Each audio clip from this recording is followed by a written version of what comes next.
Hi ആൾ. ഇന്ന് നമ്മൾ കാണാൻ പോകുന്നത് ഞങ്ങളുടെ തൊട്ടടുത്ത ഇടവക ദേവാലയമായ സിറ്റി സെൻറ് ജോസഫ് പള്ളിയിലെ അത്ഭുത പ്രവർത്തകനായ ഉണ്ണീശോയുടെ ഉടുപ്പ് മാറ്റുന്ന കർമ്മമാണ്. വർഷങ്ങൾക്ക് മുൻപ് ഈ തിരുസ്വരൂപം പള്ളിയിലെത്തിയ ശേഷം അവിടുത്തെ ഇടവക വിശ്വാസികളുടെയും നാനാജാതി മതസ്ഥരുടെയും ജീവിതങ്ങളിൽ ഉണ്ണീശോ ഒരുപാട് അത്ഭുതങ്ങൾ പ്രവർത്തിച്ചിട്ടുണ്ട്. അപ്പോൾ എല്ലാ വ്യാഴാഴ്ചകളിലുമാണ് ഉണ്ണീശോയുടെ ശുശ്രൂഷകളൊക്കെ നടക്കാറുള്ളത്. അതിൻ്റെ തലേ ദിവസം, അതായത് ബുധനാഴ്ച, എല്ലാ ബുധനാഴ്ചകളിലും രാവിലെ വിശുദ്ധ കുർബാനയ്ക്ക് ശേഷമാണ് ഉണ്ണീശോയുടെ ഉടുപ്പ് മാറ്റാറുള്ളത്. അപ്പോൾ ഇതൊരു നേർച്ചയാണ് കേട്ടോ. ഉണ്ണീശോയുടെ അടുത്ത് നമ്മുടെ നിയോഗങ്ങളും പ്രാർത്ഥനകളൊക്കെ സമർപ്പിച്ചുകൊണ്ടുള്ള ഒരു നേർച്ചയാണ്.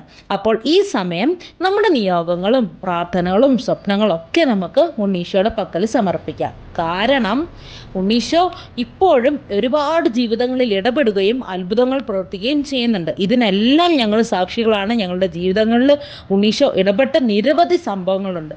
അതിൻ്റെ സാക്ഷ്യത്തിൽ നമുക്ക് ഒരുമിച്ച് ഉണ്ണീശോൻ്റെ അടുത്ത് നമ്മുടെ നിയോഗങ്ങളും ആഗ്രഹങ്ങളൊക്കെ സമർപ്പിച്ച് പ്രാർത്ഥിക്കാം. അപ്പോൾ ഉണ്ണീശോ നമ്മളെല്ലാവരെയും സമൃദ്ധമായി അനുഗ്രഹിക്കട്ടെ. ബായ്.